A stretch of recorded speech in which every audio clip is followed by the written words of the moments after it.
Second canto, 9th chapter, 31, 32, 30, 34th verse. ये 2, 9, 31 to 34 चतुश्लोकी Bhagavatam है। ओम नमो भगवते वासुदेवाय।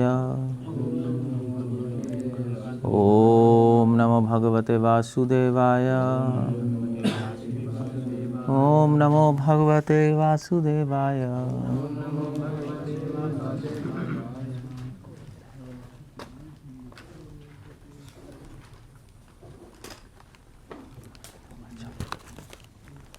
ठीक है, छोड़ दो। हम पढ़ रहे हैं Chatushloki Bhagavatam, second canto, 9 chapter, 31 to 34 verse. Shri भगवानुवाच ज्ञानं परमगुह्यं मे यद्विज्ञानसमन्वितं सरहस्यं तदंगं च गृहाण गदितं मया। ओके, सो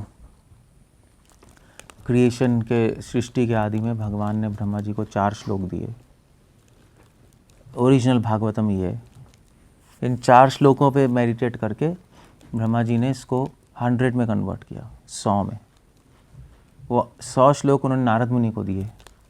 नारद मुनि ने वो 100 श्लोक व्यासदेव जी को दिया और व्यासदेव जी ने उसको एक्सपैंड करके कितने श्लोक बना दिए? नहीं ना, कितने बनाए? 1 लाख श्लोक। 1 लाख थे, 1 करोड़ थे, 1 लाख श्लोक। हाँ, और उसमें से 18,000 हमारे पास अवेलेबल है अर्थ में, बाकी डेमी गॉड्स के पास है, हमारे पास अवेलेबल नहीं है। सो ये ओरिजिनल भागवतम ये है 4 श्लोकों में। सृष्टि भगवान कह रहे हैं कि यहाँ पर 31 श्लोक में कृष्णा संबंध बता रहे हैं, संबंध। एंड ही सेइंग ज्ञानम परम गुह्यम में यद विज्ञानम समन्वितम। भगवान ने कहा कि ब्रह्मा जी, मैं आपको ज्ञान और विज्ञान बताऊंगा। गीता में भी कृष्णा कह रहे हैं राज विद्या राजगुह्यम, ज्ञान विज्ञान, हाँ, ज्ञानम तहे स विज्ञानम इदम व्याख्यामि, 9 चैप्टर, फर्स्ट वर्स। सेम है। कृष्ण बता रहे हैं ज्ञानम परम गुह्यम में मैं मोस्ट सीक्रेट नॉलेज बता रहा हूँ। मोस्ट सीक्रेट नॉलेज क्या है? श्रील प्रभुपाद लिख रहे हैं सीक्रेट नॉलेज है सोल की, मोर सीक्रेट है कृष्णा गॉड की, और मोस्ट सीक्रेट है डिवोशनल सर्विस। सो भगवान ज्ञान बता रहे हैं परम गुह्यम में। सो कृष्णा, भगवान ने कृष्ण की नॉलेज, कृष्ण बता रहे हैं कि मैं अपनी नॉलेज दे रहा हूँ, मैं कौन हूँ, सृष्टि क्या है, मेरा कनेक्शन क्या है सृष्टि से। तो सीक्रेट नॉलेज, मोर सीक्रेट, मोर सीक्रेट। तो यहाँ पे क्या है? तो ज्ञानम परम गुह्यम, सीक्रेट, परम मतलब मोर सीक्रेट, मोर सीक्रेट, परमम मतलब मोस्ट सीक्रेट। सो कृष्णा अपनी नॉलेज दे रहे हैं। तो लिख रहे knowledge about me as described in scriptures is very confidential. Plus अब प्रॉब्लम यह है कि भगवान की नॉलेज इनसफिशिएंट। अगर आप भगवान को जान लो मगर ये ना जान पाओ कि भगवान की सर्विस करनी है, तो वो नॉलेज बेकार है। जो भगवान को जानता है उसको बोलते हैं ब्राह्मण, और जो भगवान की सेवा करता है उसको कहते हैं वैष्णव। ये बहुत बड़ी डिबेट हुई थी एक्चुअली बालीगाय में। बालीगाय पता है, गांव है बालीगाय बंगाल में। वहाँ पे भक्ति ठाकुर ने डिबेट की थी कर्मकांडियों से, उसको कहते हैं बालीगाय सभा, मोटी बुक भी है, ब्राह्मण और वैष्णव। सो उसमें डिबेट हुई थी, ब्राह्मण ऊपर है वैष्णव ऊपर है। भक्ति ठाकुर ने प्रूव किया उसमें कि ब्राह्मण वो हैं जो कि भगवान को जानते हैं, और वैष्णव वो हैं जो भगवान की सेवा करते हैं, and they are higher than him. Krishna कह रहे हैं कि मैं तुम्हें दोनों बता रहा हूँ। मैं तुम्हें ब्राह्मण बनने का मेथड बता रहा हूँ और उसके बियॉन्ड वैष्णव बनने का तरीका बता रहा हूँ। विज्ञानम मतलब है डिवोशनल सर्विस। विज्ञान मतलब होता है प्रैक्टिकल एप्लीकेशन, ज्ञान मतलब नॉलेज होती है। थ्योरी है भगवान कृष्णा है, कनेक्शन क्या सृष्टि से, प्रैक्टिकल है कि इस सृष्टि को जीवात्माओं को भगवान की सर्विस में क्या लगा, ये प्रैक्टिकल है। एक अंडरस्टैंडिंग ये है इसकी, ज्ञान और विज्ञान की। एक दूसरी अंडरस्टैंडिंग है, कृष्णा नॉलेज बता रहे हैं, ज्ञान और विज्ञान मतलब कृष्णा उसका अनुभव दे रहे हैं। भगवान ये भी बता रहे हैं भागवतम में कि किस तरह हम उस नॉलेज को एक रियलाइजेशन में कन्वर्ट करें। सो ज्ञान परम गुह्यम यद विज्ञानम समन्वितम, प्लस कृष्णा समन्वय बता रहे हैं। समन्वय मतलब क्या है, प्रभुपाद क्या लिख रहे हैं? समन्वय कोऑर्डिनेटेड लिख रहे हैं वैसे तो समन्वय मतलब होता है हार्मोनाइजेशन। सो कृष्णा थ्योरी और रियलाइजेशन की हार्मोनाइजेशन बता रहे हैं। कहने का मतलब है कि थ्योरी से अनुभव जब आता है तो उस अनुभव और थ्योरी में कोई कॉन्ट्रडिक्शन नहीं होना चाहिए, विरोध नहीं होना चाहिए। सहजा जो होते हैं उनके अनुभव अलग होता है, थ्योरी अलग होती है, उसमें विरोध होता है। इसलिए उनकी नॉलेज को हम नॉलेज नहीं कहते, उनके नॉलेज को हम अज्ञान कहते हैं। तो जो आप पढ़ रहे हो उसके कॉरेस्पॉन्डिंग अनुभव आएगा। एक्चुअली होता उल्टा है। भक्तिवेदांत ठाकुर कहते हैं कि पहले अनुभव आता है फिर आपको नॉलेज आती है। ये भी चक्कर है।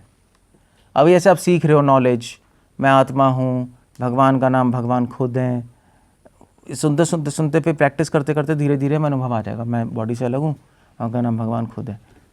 मगर इसके बियॉन्ड जब आप आगे बढ़ोगे तो कुछ अनुभव आएंगे जो कि आपने नहीं पढ़े होंगे। होली नेम रिवील करेंगे, भगवान इंस्पायर करेंगे। फिर जब आप बुक में पढ़ोगे तो वो मैच होगा, अरे जो मुझे अनुभव आ रहे हैं वो यही लिखा है। सो दोनों तरीके से होता है, ज्ञान से विज्ञान आता है और विज्ञान से ज्ञान आता है। इट्स बोथ, दोनों लैंग्वेज में चलता है। सो जब हम धीरे धीरे प्रैक्टिस करते हैं हमें रियलाइजेशन आती है भगवान का नाम भगवान खुद हैं। फिर चैंटिंग करते हैं इस राइट कॉन्सेप्शन से, तो धीरे धीरे हमें और रियलाइजेशंस आती हैं, अनुभव आते हैं। और फिर जब हम भागवतम पढ़ते हैं तो हमारा अनुभव भागवतम से मैच होता है, तब हमें कन्विक्शन आती है यस कि ये प्रोसेस काम कर रहा है और जो किताब में चीज़ें लिखी हैं वो ठीक लिखी, क्योंकि मैच हो गया ना, उल्टा भी मैच हो गया। सो इसको बोलते हैं ज्ञान और विज्ञान का समन्वय, हार्मोनाइजेशन। सहज्या समन्वय नहीं करते, किताब में कुछ लिखा है सोच कुछ रहे हैं, इसलिए सहज्य लोग पहले से 9 स्कंद पढ़ते ही नहीं, क्योंकि उनके अनुभव में विरोध आता है। कहते हैं बच्चों के लिए है, हम नहीं पढ़ेंगे, but that's a very bad deal. जो भक्ति हमारे गौड़िया वैष्णव ट्रेडिशन की ये बहुत खासियत रही है कि हमारे गौड़िया वैष्णव ट्रेडिशन में क्या है वो कैसे प्रस्थान त्रय पे कमेंट्री है। प्रस्थान त्रय पता है किसी को क्या है?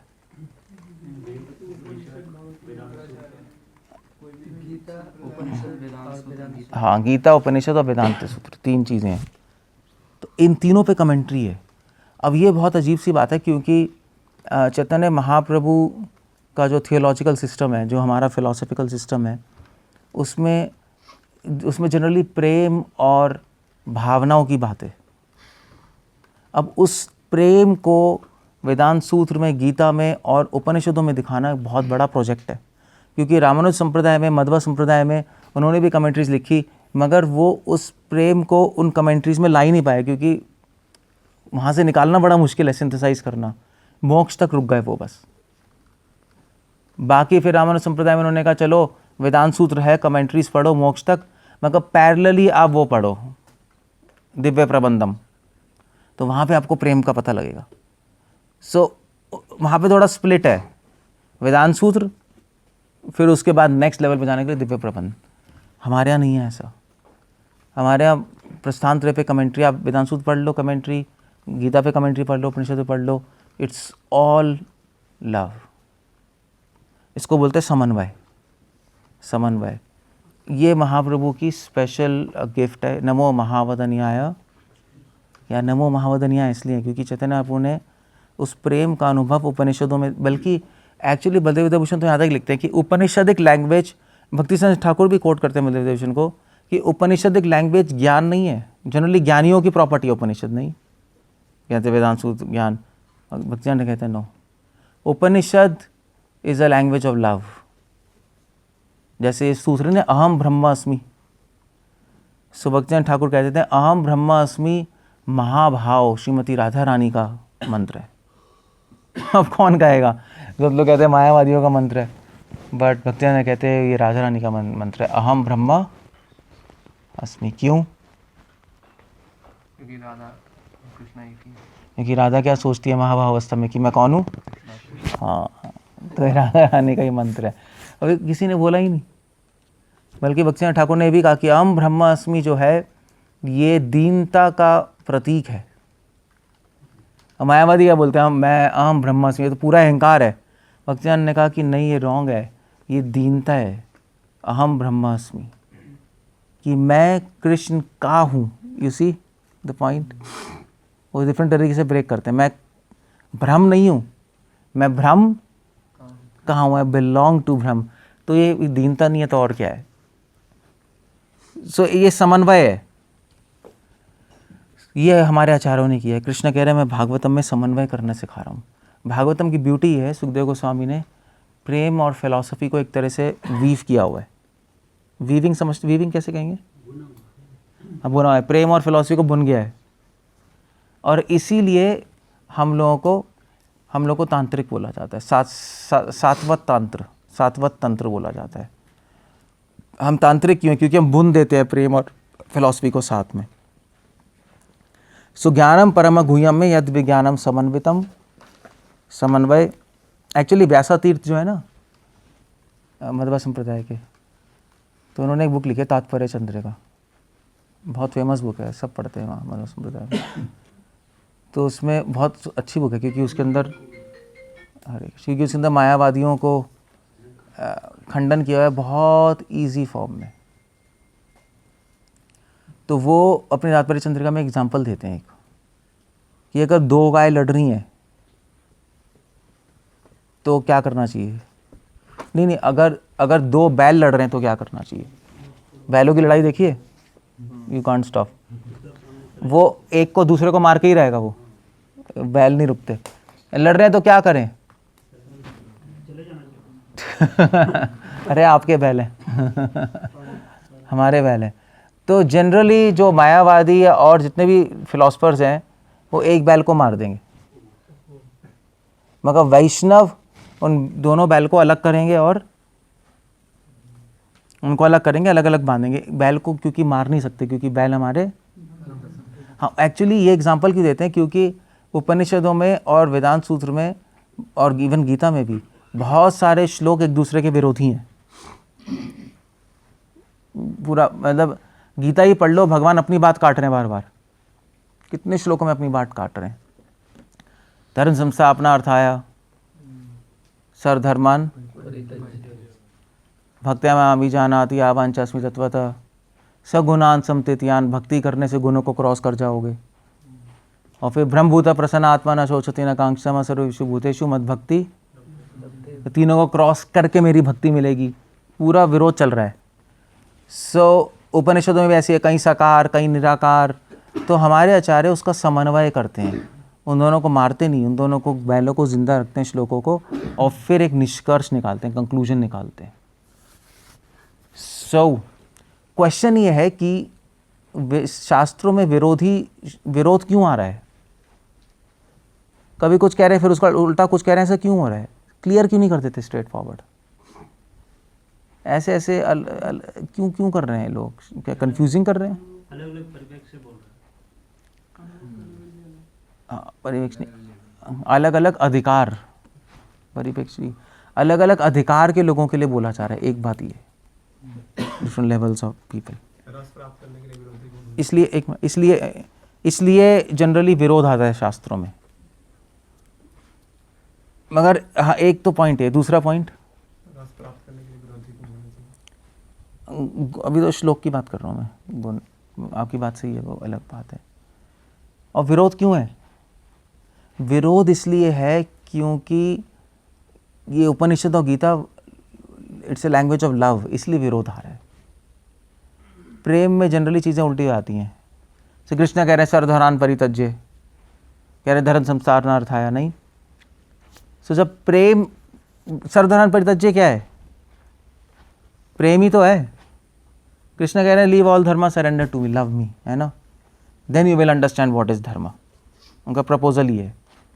सो क्योंकि प्रेम है उसमें, उसमें विरोध अपने आप आ जाता है।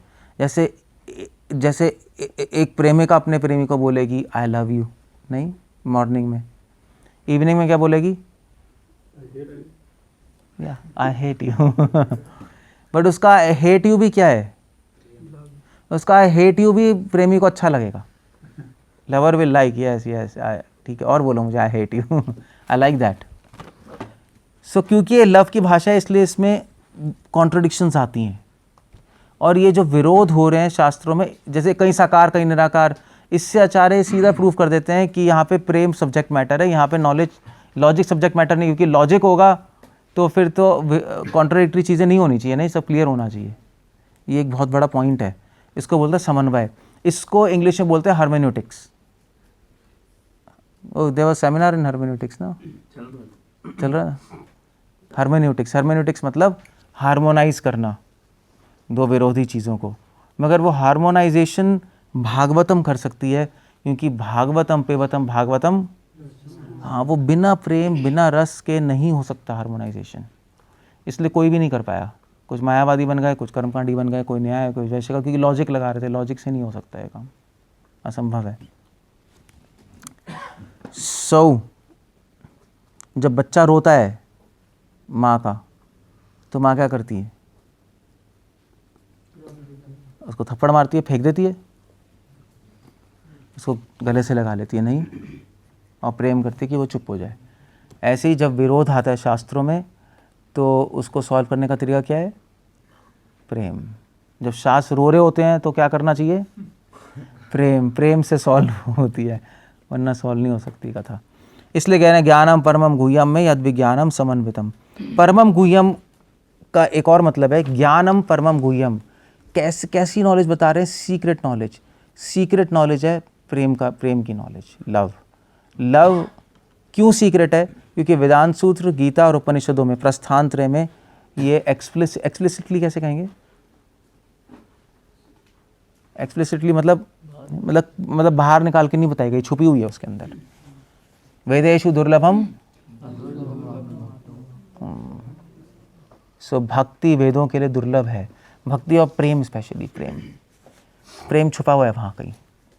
वेदों के त्रैगुण्य विषय वेदा निस्त्रैगुण, नहीं क्या है? वेद वादरता पार्था क्या में माम पुष्पताम वाचम। वेदों के पुष्पमय शब्दों में कहीं प्रेम छुपा हुआ है।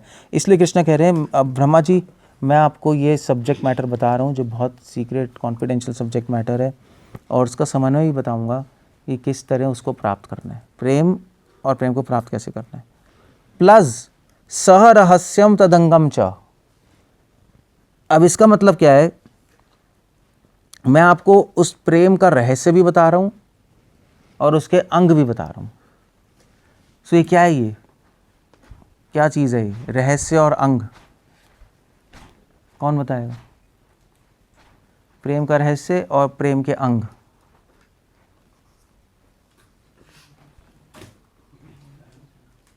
क्या है?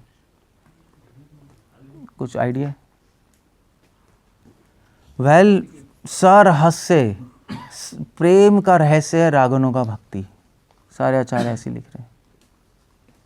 मैं तुम्हें रागनों का भक्ति भी बता रहा हूँ, जो रहस्य है जिससे प्रेम बहुत फास्ट अचीव होता है, प्लस तदंगम, प्लस अंग बता रहा हूँ। कहने का मतलब है वैदिक भक्ति। वैदिक भक्ति में 64 अंगाज है ना, 64 लिम्स हैं, वो भी बता रहा हूँ मैं तुम्हें। ग्रहाण गतितम मया, जिससे तुम इसको समझने की कोशिश करो। ब्रह्मा जी को भगवान ने इस तरह डिवोशन, भक्ति, प्रेम, ज्ञान मतलब भक्ति, विज्ञान मतलब प्रेम, सहरस्यम रागन होगा, और तदंगम वैधि, science of devotion Brahma ji को दी क्रिएशन के शुरू में। रागनोगा को रहस्य क्यों बोलते हैं? बुद्धि से परे। हाँ, बुद्धि से परे, मतलब बुद्धि से आप कह सकते हो, रैशनैलिटी से परे। और कुछ रहस्य क्यों बोलते हैं रागनोगा को? सीक्रेट क्यों है? वो तो बता दी। अच्छी बात वो है कि हम अपने आप नहीं प्राप्त कर सकते, भगवान नहीं देंगे। रहस्य इसलिए है क्योंकि आप पढ़ने के बाद भी समझ नहीं पाओगे, क्योंकि समझने की चीज़ नहीं है ये। रहस्य इसलिए क्योंकि भगवान हमें गिफ्ट करते हैं, ये उन फॉर्चुनेट सोल्स को भगवान देंगे। स्पॉन्टेनियस अट्रैक्शन भगवान से, उनकी सेवा से, वो जन्मों जन्मों के बाद भगवान जब खुश होते हैं तो देते हैं। अदरवाइज आप पढ़ सकते हो मगर उसको कुछ होगा नहीं। तो इसलिए तो कह रहे जन्म कोटि सुकृतिर, वो क्या श्लोक है? जन्म कोटि सुकृतेन लभ्यते हाँ, श्लोक पूछ रहा हूँ। भक्ति रस भावितम कृष्ण भक्ति रस भावितमति क्रियताम यदि क्रियताम यदि कुतो लभ्यते जन्म कोटि सुकृतेन तत्र लौल्यम अपि एकलम मूलयम जन्म कोटि सुकृतिरपि न लभ्यते। कृष्ण को प्राप्त करने का एक ही रास्ता है, लोभ, ग्रीड उनको पाने का। वो ग्रीड है रगुनुगा, मगर वो आएगी नहीं जब तक आप भगवान देंगे नहीं आपको खुश होकर। इसलिए उसको सीक्रेट कहा जाता है। रागानुगा भक्ति ओपन सीक्रेट है, एटलीस्ट महाप्रभु के मूवमेंट में। बाकी संप्रदाय के लिए रियली सीक्रेट है। बाकी संप्रदाय में रागानुगा भक्ति शब्द है ही नहीं, उनको पता भी नहीं ऐसी चीज़ एग्जिस्ट करती है, एक्सेप्ट वल्लभ संप्रदाय। वल्लभ संप्रदाय में पुष्टि मार गए, मतलब बाकी तो रामानुज मध्वा तो सोच भी नहीं सकते कोई रागानुगा भक्ति होती है। उनके हिसाब से तो रागानुगा भक्ति ऑफेंसिव है, इट्स ऑफेंसिव। क्योंकि क्या मतलब, आप स्पॉन्टेनियसली अट्रैक्ट हो रहे हो, फिर उसमें रूल्स रेगुलेशंस, इंटरनली कुछ नहीं है। It's a different kind of devotion. वो तो रिचुअल्स, वो तो रूल्स रेगुलेशंस में चलते हैं, हम नहीं चलते। जैसे फॉर एग्जांपल हमारी संप्रदाय में ना एक बहुत यूनिक है। हमारी संप्रदाय में रागानुगा भक्ति और वैदिक भक्ति का को एक्चुअली समन्वय किया गया है, दोनों को साथ में लेके आए हम। वल्लभ संप्रदाय में रागानुगा भक्ति को क्या बोलते हैं? पुष्टि मार्ग। वहाँ पे वैदिक भक्ति है ही नहीं, वो कहते हैं स्पॉन्टेनियसली। इसलिए वल्लभ संप्रदाय में सब सहजयापंथी चलती है, नहीं हवेलियाँ होती हैं वहाँ पे गाते रहते हैं। हमारी संप्रदाय में महाप्रभु ने ब्रिज बनाया है, वैदी से रागानुगा तक एक ब्रिज बना रखा है, जो कि अपने आप ही बहुत बड़ा प्रोजेक्ट है। हमारी वैदिक भक्ति इस तरह डिजाइंड है कि हम रागानुगा में एंटर कर जाएंगे अपने आप, डिजाइंड ही ऐसे है। इसलिए हमारी वैदिक भक्ति में बहुत सारे वेदों के रिचुअल्स ओमिटेड हैं। जैसे फॉर एग्जांपल हमारी वैदिक भक्ति में श्राद्ध नहीं है, नहीं हम लोग क्या करते हैं। ये हमारी वैदिक भक्ति में अंगन्यास, करन्यास होते हैं ना, जैसे कोई भी मंत्र या सूक्त बोलने से पहले करते हैं डिटेल्स पूरी, आचमन, अंगन्यास कर, कुछ भी नहीं है, सब हटा दिया, क्योंकि वो सब रागानुगा भक्ति में एंटर करने के लिए प्रतिकूल है। तो हमारा जो मंत्र है वो है लौकिकी वैदिकी चापी। क्या श्लोक है, क्या है? भक्ति रसामृत सिंधु। हम वो हर चीज़ भक्ति के रास्ते में छोड़ देते हैं, चाहे वो लौकिक हो चाहे वैदिक हो।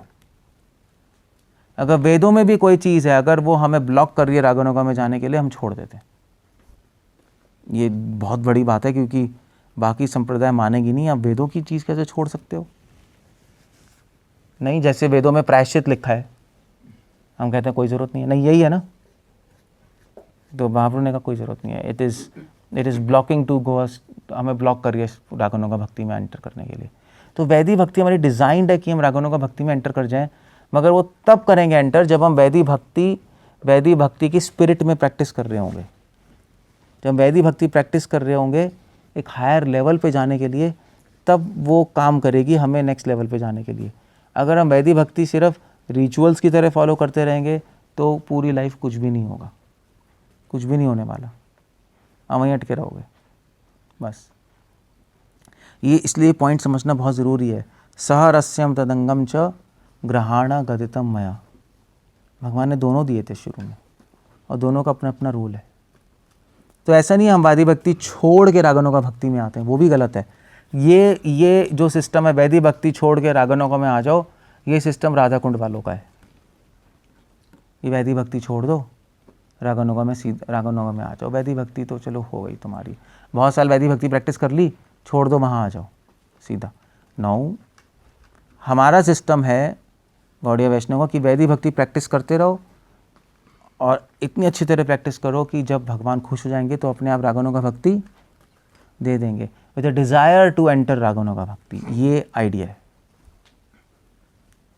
इस आशा के साथ कि हमें भी भगवान को प्राप्त करने का लोभ प्राप्त होगा, वो बहुत ज़रूरी है। वो ग्रीड प्राप्त करने की ग्रीड होनी चाहिए, वो लोभ प्राप्त करने का लोभ होना चाहिए, अदरवाइज कुछ नहीं हो। ऐसे हम सॉन्ग्स गा रहे हैं नरोत्तम दास ठाकुर के, नहीं तो हमारे मन करता है कि हमारे भी ऐसे इमोशंस हों जैसे नरोत्तम दास ठाकुर के हैं, तब तो फिर हमारा रिजल्ट आएगा। अगर हम चाहते ही नहीं तो रिजल्ट कैसे आ जाएगा? If you don't want, nothing will come. If you don't knock the door will not open.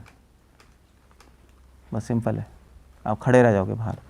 सो इसलिए भगवान ने कहा ग्रहाणम गतितम मया। ओके, सहरस्यम तदंगम च, इसका मतलब ये है।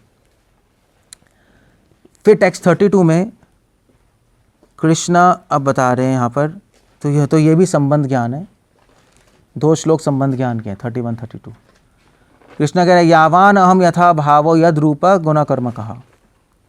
कृष्ण कह रहे हैं यावान अहम, जिस तरह मैं हूँ मुझे समझने की कोशिश करो। यावान अहम, यावान मतलब होता है जैसे, अहम मतलब मैं।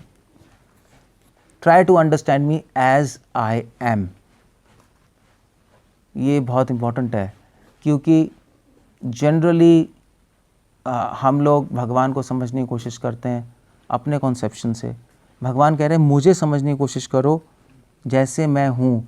कहने का मतलब है स्क्रिप्चर्स के अकॉर्डिंग। सो अब अपना माइंड मत चलाओ, स्क्रिप्चर्स के अकॉर्डिंग मुझे समझने की कोशिश करो। इसलिए शास्त्रों को पढ़ना और उनको समझना बहुत ज़रूरी है। या तो सुनो या पढ़ो, अदरवाइज़ आप भगवान को जैसे वो हैं वैसे समझ नहीं पाओगे। हम भगवान को वैसे समझेंगे जैसे हम चाहते हैं, वो ठीक नहीं होगा। हम मर्सी, ऐसे कहा जाता है ना कि भगवान की कृपा मांगो, मगर ये मत सोचो कि भगवान की कृपा उस तरह आएगी जिस तरह आप चाहते हो। भगवान की मर्सी ऐसे आती है जिस तरह भगवान चाहते हैं। इनफैक्ट अर्जुन ने क्या बोला था भगवान को? क्या बोला था गीता में? क्या बोला था कि भगवान आप ही आप अपने आप को जान सकते हैं। नहीं, क्या है वो लाइन संस्कृत में? त्वमेव, आप ही जान सकते हैं अपने आप को। नहीं, वहाँ पे नहीं, भूल गया। So only God can know himself, nobody can know him. इसलिए कृष्णा कह रहे हैं मुझे जानने के लिए मेरे थ्रू ही आना पड़ेगा, और कोई तरीका नहीं है। भगवान को जानने के लिए भगवान के थ्रू ही जाना पड़ेगा। भगवान के थ्रू जाना मतलब शास्त्रों के थ्रू, क्योंकि शास्त्र भगवान की मैनिफेस्टेशन है। भागवतम के थ्रू, वही तो है। क्या श्लोक है? तो पुराण और को हाँ, कृष्ण स्वधाम उपगते। जब कृष्ण अपने धाम चले गए तो क्या है? हाँ, कलो नष्ट दृशामेशा पुराण अर्को। Shrimad Bhagavatam as a sun it came है। भागवतम सन कृष्ण ही है। तो एक्चुअली हमारी भक्ति की फिलॉसफी है कि हम भगवान को भगवान की हेल्प से ही प्राप्त कर रहे हैं। तो हमारे यहाँ साधना भी कृष्ण है और साधे भी कृष्ण है, तो भागवतम या भगवान का नाम। इसलिए भक्ति बहुत सेफ मेथड है। और सारे ज्ञान योग, ध्यान योग, कर्म योग, उसमें साधना अलग है, साध्य अलग है। वही कृष्ण कह रहे हैं यावान अहम, जिस तरह मैं हूँ उस तरह जानने की कोशिश करो। साधना साध्य एक ही है, यथा भावो। और सिर्फ मुझे जानने की कोशिश मत करो कि स्क्रिप्चर्स पढ़ते रहो। यथा भावो, मेरे फीलिंग्स, मेरे इमोशंस भी समझने की कोशिश करो। आई एम अ पर्सन। यावाना मतलब I am a person basically. और मेरे भावनाएं जानने की कोशिश करो, मेरी ट्रांसेंडेंटल एग्जिस्टेंस प्रभुपाद कह रहे हैं। सो कृष्णा कॉन्शियस मतलब कृष्ण की फीलिंग्स को समझना। कृष्ण भावना अमृत, बस एक्चुअली यही है। बस हम पूरे लाइफ अपनी फीलिंग्स, दूसरों की फीलिंग्स समझने को, वो question interpersonal relationship it's ridiculous. Guru Maharaj भी कह रहे हैं हम दूसरों की फीलिंग समझने की कोशिश कर रहे हैं। हमें किसकी फीलिंग समझनी है?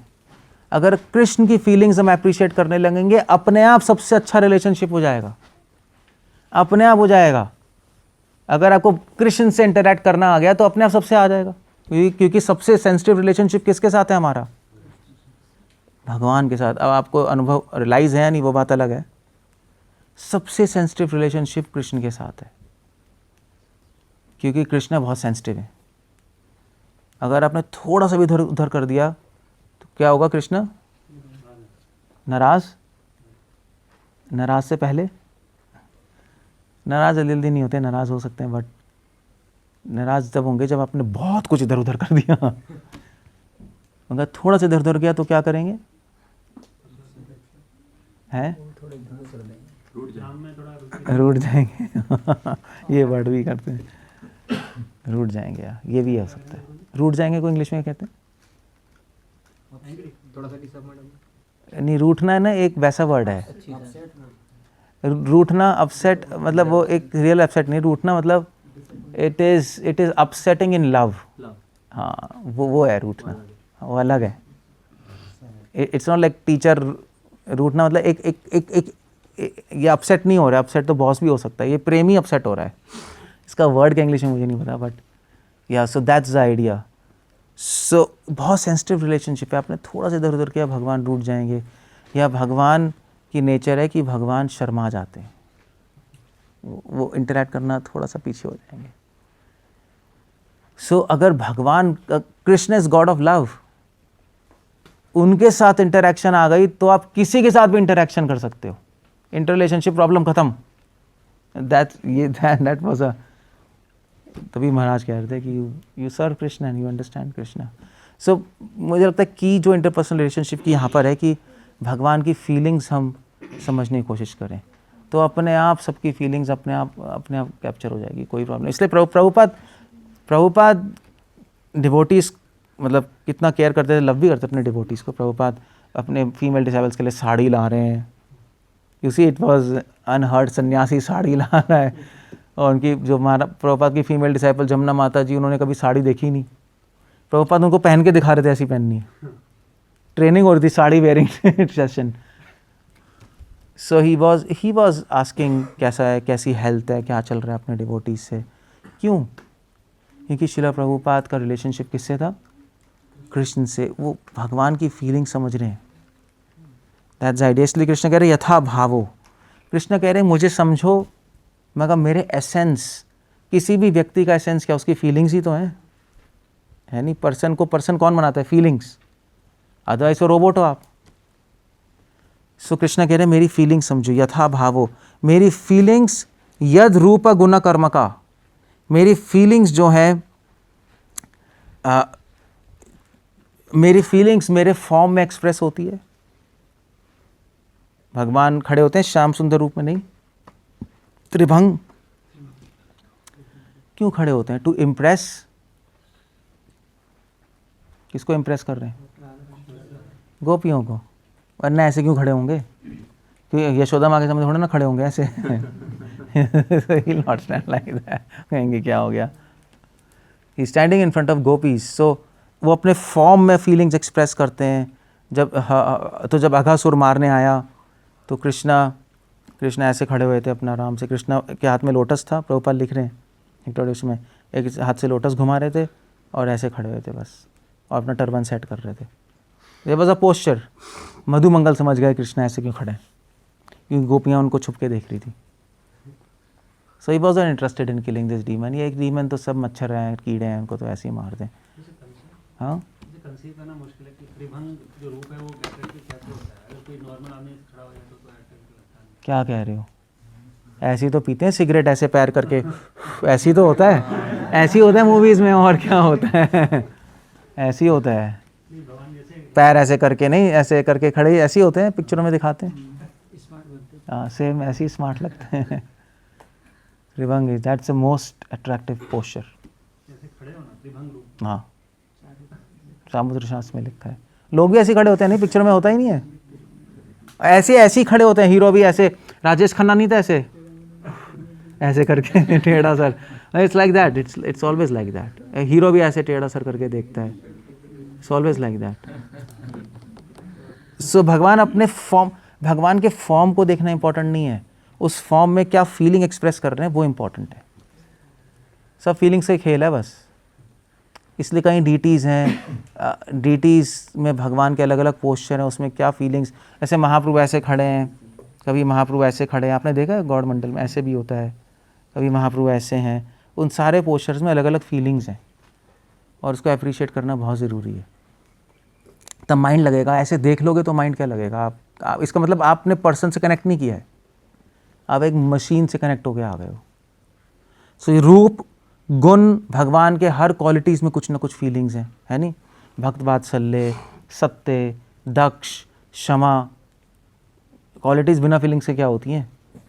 और प्लस कर्मा का, प्लस उनकी एक्टिविटीज़ में तो चलो इंटरैक्शंस डिवोटीज़ के साथ क्या फीलिंग्स चल रही है उनकी, गायों के साथ, भगवान की गोपियों के साथ, फ्लूट के साथ, सबके साथ भगवान का एक इंटरैक्शन है। इसलिए कृष्ण कह रहे हैं कि मुझे जानने की कोशिश करो जैसे मैं हूँ, यावान अहम यथा भावो, और मुझे जानने के लिए मेरे फीलिंग्स समझो, और फीलिंग्स को अप्रिशिएट करने के लिए मेरे रूप, गुण और कर्मों में उन फीलिंग्स को ढूंढने की कोशिश करो कि उसकी क्यों मैं उसमें एक्सप्रेस करता हूँ अपनी फीलिंग्स। ये पहली लाइन है। तथैव तत्व विज्ञानम अस्तु में अस्तु ते मत अनुग्रहात्। कृष्ण कह रहे हैं कि तथैव तत्व विज्ञानम, और जब तुम समझ जाओगे, जब तुम मेरी फीलिंग्स अप्रिशिएट करोगे, तथैव, भागवतम है देना जरा, दैट्स ओके, यू कैन। और क्या बुक नहीं है क्या हमारे पास? चलो छोड़ो, बैठ जाओ, क्योंकि आपका ये भी देख सकते हो ना, बुक दो ना मुझे।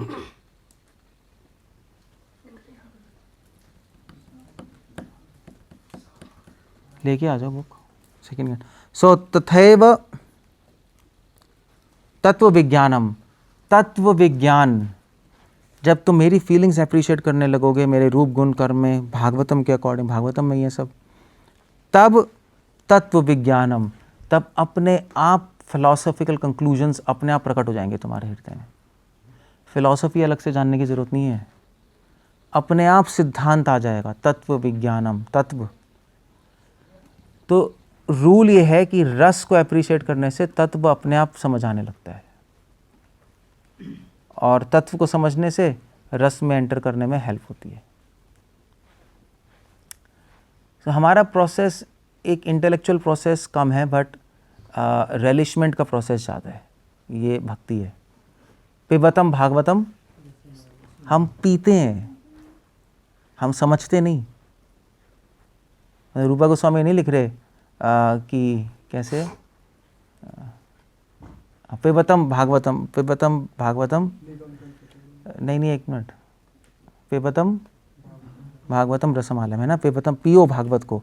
रूपा गोस्वामी ये नहीं कह रहे कि समझो भागवत को। Second canto 9th chapter, Bhagavat को पियो, समझो नहीं है, रैशनली समझने को कोई नहीं बोल रहा। पीना मतलब फीलिंग्स, पीना क्यों बोल रहे हैं? फीलिंग्स अप्रिशिएट करो, पीने का मतलब ये फीलिंग्स अप्रिशिएट करो।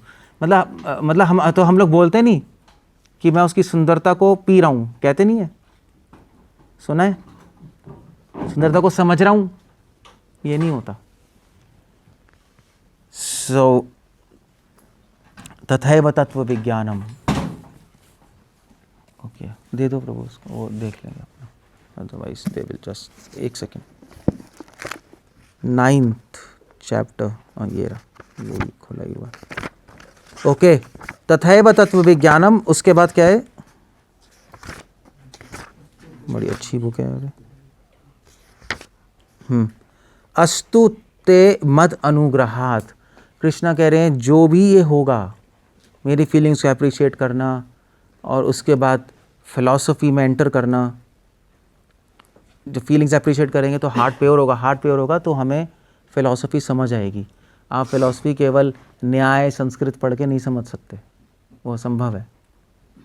वो चीज़ें सपोर्ट कर सकती हैं, बट मगर सब कैसे होगा? अस्तु ते मद अनुग्रहात्, भगवान की कृपा से, अनुग्रह से सब होगा।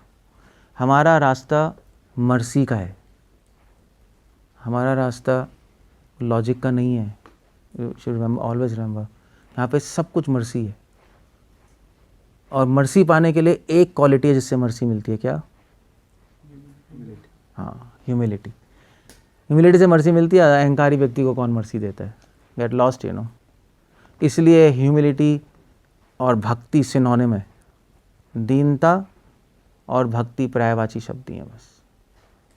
भक्ति ठाकुर ने अनाउंस किया है, इट्स अ पर्यायवाची शब्द, क्योंकि पाथ ऑफ मर्सी है, वो दीन व्यक्ति को मिलेगी। So like that. ओके, ये हो गया संबंध ज्ञान। संबंध 32 में अभिधेय भी है, प्रोसेस भी है। प्रोसेस भी बता रहे हैं 32 में कि करना क्या है, और प्लस संबंध भी है। मुझे जानने की कोशिश करो, जैसे मैं हूँ, मेरी फीलिंग्स और मर्सी का कॉन्सेप्ट भी लिया है, नहीं? उसको करने से क्या मिलेगा? मर्सी मिलेगी। थोड़ा सा अभिधेय का इंडिकेशन है प्रोसेस का, कि ये प्रोसेस पाथ ऑफ मर्सी है, नहीं? समझ गए? अब 33 है। 33 क्या है? अहम एवाशम एवाग्रे नान्यद यत् सद सत्परम पश्चाद हम यदेतच्च यो वशिष्यते सो अस्मि हम। 33 है प्रयोजन, गोल। गोल क्या है हमारी लाइफ का? संबंध हो गया, तो श्लोक में गोल आ गया। अहम एवाशम एवाग्रे, कृष्ण कह रहे हैं सबसे पहले मैं था, एव आशम एव अग्रे, मैं था, अग्रे मतलब सबसे पहले। नान्यद यत् सद असत परम, जब ना सत था ना असत था। सद असत क्या है यहाँ पर? हाँ, क्या क्या, क्या? नहीं, यहाँ पर टेक्निकल मतलब, हाँ, सद मतलब है जो मैनिफेस्टेड है, असत मतलब जो मैनिफेस्टेड नहीं है। मतलब प्रकृति और प्रधान और सृष्टि से पहले भी मैं ही था। सदसत परम, बहुत सारे मतलब है सदस्य, यहाँ पे ये चल रहा है। सो सबसे पहले मैं था और कुछ भी नहीं था, और पश्चात हम एतच्चत, और सब कुछ खत्म होने के बाद, पश्चात सब कुछ खत्म होने के बाद केवल अहम, मैं ही रहूँगा। यो अवशिष्यते, जो बचेगा वो मैं हूँगा। अब मुझे बताओ एक क्वेश्चन कि ये प्रयोजन कैसे है? हमें गोल बताया ना श्लोक, ये गोल क्या चल रहा है? ये क्या गोल है? गोल क्या है ये लाइफ का? बाकी एक्टिविटी तो रहेंगी नहीं है, तो भगवान ही रहेंगे, तो गोल तो किस एंगल में गोल कह रहे हैं? गोल एंगल क्या? गोल है लाइफ का गोल। अपने आप को फिलोसॉफिकल एंगल से बोल, ये प्रयोजन का श्लोक है, ये है। कृष्ण ही लास्ट पे होंगे। ये कह रहे हैं, ये साधना कर रहे हैं सारे। जीवन का गोल क्या है? कृष्ण लव है, कृष्णा नहीं है। तो ये श्लोक क्या है? वही तो मैं कह रहा हूँ, वो रिलेट करना पड़ेगा, तो वही तो मैं कह रहा हूँ। पहले मैं था और बाद में भी मैं हूँ, और बीच में कौन है? बीच में भी मैं ही हूँ, क्योंकि सृष्टि क्या है? कृष्णा ही है ना। अल्टीमेटली उनकी शक्ति है, शक्ति की ट्रांसफॉर्मेशन है। इसको कहते हैं प्रेम। प्रेम की दृष्टि से जब व्यक्ति देखता है तो सब जगह कौन दिखाई देता है? कृष्णा। इसलिए ये प्रेम का ही श्लोक है। वो क्या श्लोक है वो? हाँ, नहीं, अचिंत्य भेद भेद का। मया ततमिदं सर्वं जगद व्यक्तमूर्तिना मत्स्थानि सर्वभूतानि न च अहं तेषु अवस्थितः। कृष्ण कह रहे हैं मैं हर जगह हूँ। यो माम पश्यति सर्वत्र, जो मुझे हर जगह देखता है। सर्वम च यो मयि पश्यति, और हर चीज़ को मुझ में देखता है। तस्य अहं न प्रणश्यामि, I am never lost to him and he is never lost to me. ये प्रेम की दृष्टि है। जब प्रेम हो जाता है तो भगवान हर जगह दिखाई देंगे, शुरू में भी, एंड में भी, बीच में भी, सब जगह। इसको प्रेम कहते हैं। इसलिए ये जो श्लोक है ये प्रेम का ही श्लोक है। इसके बिना आप इस श्लोक का अप्रिशिएट नहीं कर सकते। ये प्रेम की दृष्टि से ही अप्रिशिएट होगा, अदरवाइज ये नहीं हो सकता। ये एक फिलॉसफी रह जाएगी सिर्फ।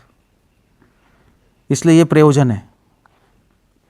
एक प्रेमी अपने मास्टर को हर जगह देखता है, जैसे कि माँ अपने बच्चे को हर जगह देखती है, हर चीज़ में देखती है नहीं? सो शुरू में भी मैं था, बीच में भी मैं, अंत में भी मैं। कहने का मतलब है कि शुरू में मैं था और कुछ नहीं था। कहने का मतलब है कि आई एग्जिस्टेड और कोई एग्जिस्ट नहीं करता था। इसका मतलब है कि केवल कृष्णा ही लव के ऑब्जेक्ट है नहीं? बीच में भी मैं हूँ, सारी चीज़ें किसके लिए हैं? कृष्ण के लिए। और बाद में भी मैं हूँ, सबकी गति कृष्ण है, हमारी गति भी कृष्ण है। सो दैट्स हाउ ये प्रेम की दृष्टि है। भगवत भावम आत्मना, उत्तम भक्त ऐसे ही है। सो इसलिए ये लव है। ये भगवान केवल मैं ही था बोल रहे हैं, इसमें हम ये भी इंक्लूड कर सकते हैं कि जैसे मगर एक्चुअली पता है इसमें एक सीक्रेट है कि सृष्टि से पहले कौन था? केवल मैं। बट एक्चुअली हमें पता है कि स्पिरिचुअल वर्ड भी है। मटेरियल वर्ड के कॉन्टेक्स्ट में बोल रहे हैं नहीं? सृष्टि से पहले मैं था और मेरे डिवोटीज थे स्पिरिचुअल वर्ल्ड में। सो इसको कहते हैं लव। कोई भी ज्ञानी एक्सेप्ट नहीं करेगा कि डिवोटीज हैं। ज्ञानी जब इंटरप्रेट करते हैं इस चीज़ को, एक को बहु श्याम को, तो कहते हैं कृष्णा थे, अकेले थे गॉड, फिर उन्होंने एक्सपैंड किया। हम एक्सेप्ट नहीं कर सकते। हम कहते हैं अकेले नहीं थे, वो अपने डिवोटीज के साथ हैं स्पिरिचुअल वर्ल्ड में, क्योंकि हमारा पाथ है लव का, और लव में भगवान कभी भी अकेले नहीं हो सकते। इसलिए प्रभुपाद लिख रहे हैं पहले श्लोक में, absolute truth, Krishna can never be without his devotees. So इसलिए ये श्लोक प्रेम का ही श्लोक है, ऐसे ही समझ सकते हैं और कोई तरीका नहीं है। मगर कृष्णा ये क्यों कह रहे हैं? मगर झूठ बोल रहे हैं क्या कृष्णा कि सृष्टि से पहले केवल मैं था? ये क्यों नहीं बोलते सृष्टि से पहले मैं था और मेरे डिवोटीज थे और मेरा धाम था? क्लियर क्यों नहीं कर देते? वो अंडरस्टूड होता है ना, जैसे किंग आया बोलने से न्यूज़ मिलता है तो हम स्वाभाविक रूप से समझते हैं कि उसका मंत्री, उसका सेक्रेटरी हाँ। होते हैं साथ में। वो अंडरस्टूड है। अंडरस्टूड मतलब तो मतलब आपके मिस्टर चोपड़ा कहेंगे कि इस कंपनी के पहले कंपनी सिर्फ मैंने चलाई थी, जब शुरुआत की थी तो मैं अकेले था कंपनी में, फिर बाकी और लोग आ गए, है नहीं? मगर उसकी फैमिली भी तो थी। That was the same idea यहाँ पर। सो इसलिए प्रेम, ये प्रेम का ही श्लोक है, और प्रेम से ही हमें ये श्लोक समझ आएगा, वरना नहीं आ सकता। इसलिए इसको हम प्रयोजन कहते हैं। इसको प्रभुपाद कोट भी कर रहे हैं, एको बहुनाम यो धाति कामान, कोट ही कर रहे हैं यहाँ पर। ओके, उसके बाद 34th वर्स है, ये है अभिधय प्रोसेस। करना क्या है अब प्रेम प्राप्त करने के लिए? एग्जैक्टली क्या करना है? मतलब रागनों का भक्ति, वैदिक भक्ति, बहुत कुछ भगवान ने बताया है। बट अगर आप पूछो एक लाइन में करना क्या है, सो कृष्ण बता रहे, ऋते अर्थम यत् प्रतीयेते न प्रतीयेते च आत्मनि तद्विद आत्मन मायाम यथा भासे तथा। करना क्या है? 34 श्लोक में क्या करना है? कृष्ण बता रहे मेरी माया क्या है। कृष्ण कह रहे हैं ऋते अर्थम यत् प्रतीयेत। ऋते मतलब होता है विदाउट, अर्थम मतलब वैल्यू, प्रतीयेत मतलब दिखाई देना। न प्रतीयेत च आत्मनि, कुछ भी तुम्हें वैल्यूएबल दिखाई दे, अगर वो मुझसे कनेक्टेड नहीं है तो उसको क्या समझो? वो क्या है? माया है। तद विद्यात् आत्मनो माया, वो मेरी, तद विद्यात् उसको जानो, आत्मनो मतलब मेरी माया समझो। हमें कुछ भी वैल्यूएबल दिखाई देता है और वो भगवान से कनेक्टेड नहीं है तो वो माया है। इसका मतलब माया कहाँ है? हमारे अंदर ही है, हमारे माइंड में है, मिसकंसेप्शंस हैं। हम किसी चीज़ को वैल्यूएबल समझें और भगवान से कनेक्टेड नहीं हो तो वो माया है। तो इस चीज़ का एग्जाम, मतलब आप कहोगे ठीक है प्रभु जी, मैं तो किसी चीज़ को वैल्यूएबल नहीं समझ रहा, सब कुछ भगवान से कनेक्टेड देख रहा हूँ, तो मैं माया में नहीं हूँ। सो मतलब इस श्लोक का प्रैक्टिकल मतलब क्या है? कृष्ण क्या कहना चाहते हैं? अल्टीमेटली कृष्ण कह रहे हैं अगर तुम किसी भी चीज़ को वैल्यूएबल देखोगे तो तुम पाना चाहोगे, है नहीं? यही है ना? इसका मतलब कृष्ण कह रहे हैं कि पाना चाहोगे मतलब भोग, एंजॉय करना। तो एंजॉय करने का, अगर आप किसी चीज़ को एंजॉय करना चाहते हो मटेरियल वर्ल्ड में, इसका मतलब आप उस चीज़ को भगवान से डिसकनेक्टेड देख रहे हो, वो तो चलो एक बात है, भगवान से डिसकनेक्टेड देख रहे हो और ये देख रहे हो कि अभी भी उसकी वैल्यू एग्जिस्ट करती है भगवान से डिसकनेक्ट होकर, उसको माया कहते हैं। भगवान से डिसकनेक्टेड देखना कोई बड़ी बात नहीं है, क्योंकि भगवान से डिसकनेक्ट होकर वो सड़ी गंदी चीज़ भी हो सकती है। वहाँ से डिसकनेक्ट देखना और उसको अच्छा समझना, वो होती है माया, क्योंकि अच्छी होगी तो आप अपने लिए चाहोगे, बस ये बात है, इसको माया कहते हैं। सो इसीलिए हमारा जो प्रोसेस है, अनुकूल से संकल्प, प्रातिकूल से हम भी चीज़ें देखते हैं, ठीक है, शराब भगवान की सर्विस में नहीं लगेगी, गंदी चीज़ है। स्टूल, टॉयलेट क्या है,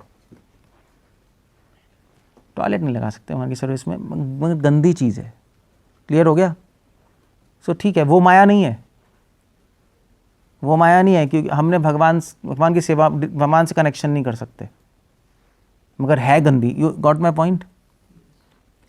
मगर वो लड़की भगवान की सर्विस नहीं कर रही, मगर हमें बहुत सुंदर लग रही है और हम एंजॉय करना आते हैं, उसको माया कहते हैं। वैल्यू पे डिपेंड करता है माया की। माया का सारा क्रक्स वैल्यू पे डिपेंड करता है। आप वैल्यू किसको दे रहे हो? वैल्यू कृष्ण को दे रहे हो, संसार को दे रहे हो, किस चीज़ को दे रहे हो? एक डिवोटी के लिए केवल कृष्ण वैल्यूएबल है, और कृष्ण के साथ कोई भी चीज़ कनेक्टेड वो वैल्यूएबल है, बस। एक परमाहंस के लिए कुछ चीज़ भगवान से डिस्कनेक्टेड नहीं है, सारी चीज़ें भगवान से कनेक्टेड है। वासुदेवे कुटुंबिकम, इसलिए एक परमाहंस के लिए माया एग्जिस्ट कर ही नहीं सकती, क्योंकि किसी चीज़ की कोई वैल्यू नहीं है बिना भगवान से कनेक्ट हुए। समझ गए? नहीं समझ गए? और ऐसी कोई चीज़ ही नहीं है जो भगवान से कनेक्टेड नहीं है, सारी चीज़ें भगवान से कनेक्टेड हैं। इसलिए भगवान से कुछ चीज़ डिसकनेक्टेड देखना भी माया की शुरुआत है, बस। फर्स्ट स्टेप है भगवान से डिसकनेक्टेड देखना, सेकेंड स्टेप है उसमें वैल्यू डाल देना। क्लियर हो गया? इसका टेक्निकल टर्म्स है, ये तो मैंने समझा दिया। इसके टेक्निकल टर्म होते हैं आवरणात्मिका, प्रक्षेपात्मिका। माया के दो फंक्शंस हैं। आवरणात्मिका मतलब ढक देना, आपके आवरण समझते ना, आवरण, कवर, आप क्या इसको कवर कर देंगी, इसलिए आपको भगवान से कनेक्शन दिखाई नहीं देगा। और दूसरा फंक्शन है प्रक्षेप, और फेंक देना दूर। कहने का मतलब है आपको उस चीज़ में वैल्यू दिखाई देने लगना कि वैल्यूएबल है, देखो, तब आप उसके पीछे भागोगे पागलों की तरह। क्लियर हो गया? सो इसको कहते हैं माया। दो चीज़ें करती हैं, डिस्कनेक्ट और वैल्यू अप्लाइंग, वैल्यू डाल देगी उसके अंदर। सो माया, कृष्णा एग्जाम्पल दे रहे हैं, यथाभासो यथातमः, दोनों चीज़ें बता रहे हैं, यही जो मैंने बताया, आवरणात्मिका, प्रक्षेपात्मिका। आभास और तमः, आभास मतलब होता है शैडो, तमः मतलब होता है डार्कनेस। भगवान कह रहे माया दो तरीके से काम करती है, शैडो और डार्कनेस। ये वही बात हो गई कि आपको पहले डिस्कनेक्ट कर देगी ऑब्जेक्ट से, और फिर अंधेरे में आपको पता ही नहीं लगेगा क्या वैल्यूएबल है क्या इनवैल्यूएबल है। जो हाथ में आएगा वो वैल्यूएबल लगेगा, नहीं अंधेरे में कहाँ है भाई, हाथ में पकड़ में आ गया, हो नहीं, आपको पता नहीं क्या पकड़ा है, सांप में पकड़ा आ गया। सो इन डार्कनेस आप देख नहीं पाओगे किसकी वैल्यू किसकी वैल्यू नहीं है। वैल्यू में वैल्यू डाल दोगे, इनवैल्यूएबल में वैल्यू डाल दोगे। से दो फंक्शन है माया के, कृष्णा बता रहे हैं, बस ये है। इसलिए माया, इसलिए अच्छा मुझे बताओ, तो ये प्रोसेस कैसे है भक्ति का? ये क्या है, क्या है ये बता रहे हैं, अभिदय है, प्रोसेस है भक्ति का, तो ये क्या है? ये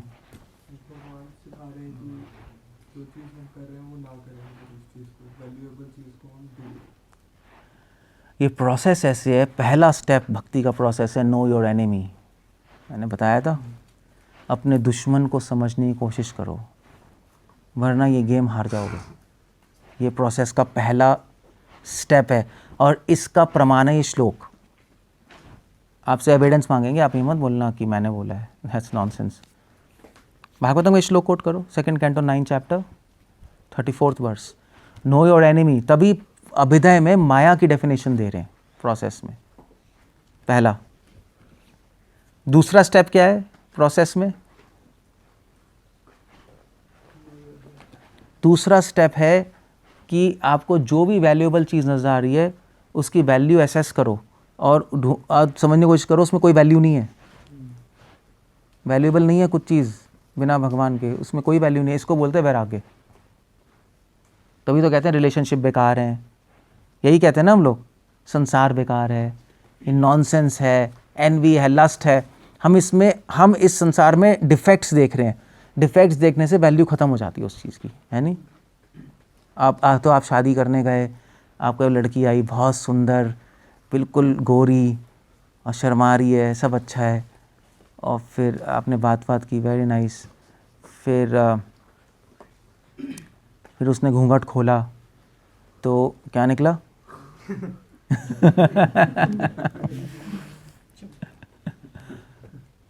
एवरीथिंग, आपका सारा इंप्रेशन खत्म हो जाएगा, आपको मैं शादी नहीं कर रहा, बस नहीं कर रहे, क्या है ये पूतना। वैसे सब ठीक था। सो डिफेक्ट देखने से वैल्यू खत्म हो जाती है। तभी कृष्णा कह रहे हैं इस संसार में दोष देखो, जन्म मृत्यु जरा व्याधि दोष, इसमें डिफेक्ट्स देखो। डिफेक्ट्स देखोगे तो माइंड में वैल्यू खत्म हो जाएगी। इसको बोलते हैं वैराग्य। वैराग्य यही कर रहा है। वैराग्य या तो अब रिनाउंसिएशन कह लो या दूसरे शब्दों में कह लो डिफेक्ट्स ढूंढना।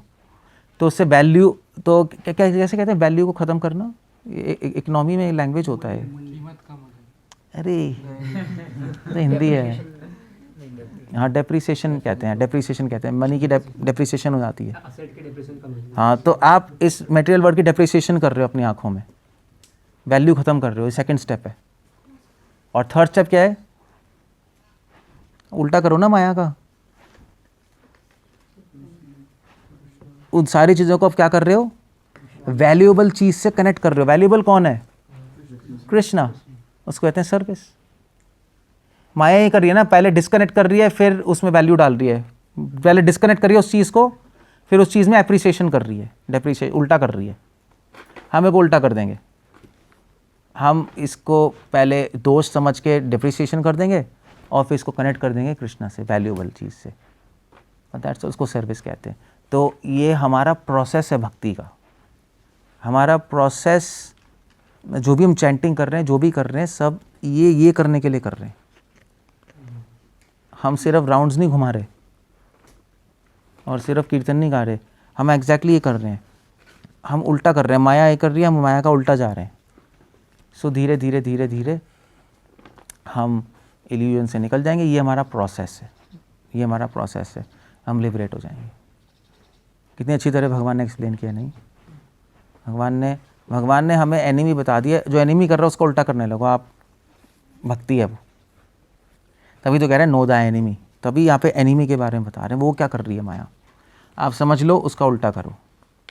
मगर उसका उल्टा करने के लिए आपको पावर चाहिए, नहीं स्ट्रेंथ चाहिए ना आपको। संसार में दोष देखने के लिए, टेम्पटेशंस, दोष तब दिखाई देंगे जब आप टेम्पटेशंस को रेजिस्ट करोगे, है नहीं? टेम्पटेशंस क्या कहते हैं, समझे? टेम्पटेशन कैसे कहेंगे? प्रलोभन को रोकोगे तभी तो दोष दिखाई देंगे, वरना दिखाई नहीं देंगे, उसी में घुस जाओगे आप। तो उसके लिए पावर चाहिए। उस पावर को लाने के लिए हम चैंटिंग कर रहे हैं और हेयरिंग कर रहे हैं। तो चैंटिंग हेयरिंग से पावर आती है, चैंटिंग से स्पेशली, और उस पावर से फिर हम ये चीज़ करते हैं। डेप्रिसिएशन में वैल्यू डालना ये माया का काम है? डेप्रिसिएशन में जो उसमें वैल्यू डालना वो माया का काम है? क्या कह रहे हैं? जो चीज़ गंदा है बोल के सेकंड स्टेप। हाँ, वो माया का ही तो काम है। उसमें उसको अप्रिशिएट कर रही है ना, चीज़ों को करवा रही है बिना कृष्ण के। सो चैंटिंग हमें पावर देती है, और अगर पावर इस्तेमाल करोगे ये चीज़ करने में तब जाके होगा, वरना प्रोसेस क्या है, क्या होगा? वरना तो आपने पता है क्या है, मतलब आपने जनरेटर चला दिया और कनेक्शन लाइट से नहीं किया, तो फ़ायदा जनरेटर चलाने का? तेल फूक रहा है आपका। चैंटिंग मतलब जनरेटर चला दिया और लाइट से कनेक्शन किया नहीं, आप कर ही नहीं रहे सब जो करना चाहिए। अपनी इंद्रियों के वेगों को रोकना, संसार में दोष देखना, डिफेक्ट देखना, फिर इसको भगवान की सर्विस में कनेक्ट करना, तब जाके हम भक्ति में आगे बढ़ेंगे। सो ये भगवान ने अभिधेय बताया है, दैट्स द होल आइडिया, इसलिए अभिधेय का श्लोक। बस ओके, सो कुछ कहना है, कुछ पूछना है?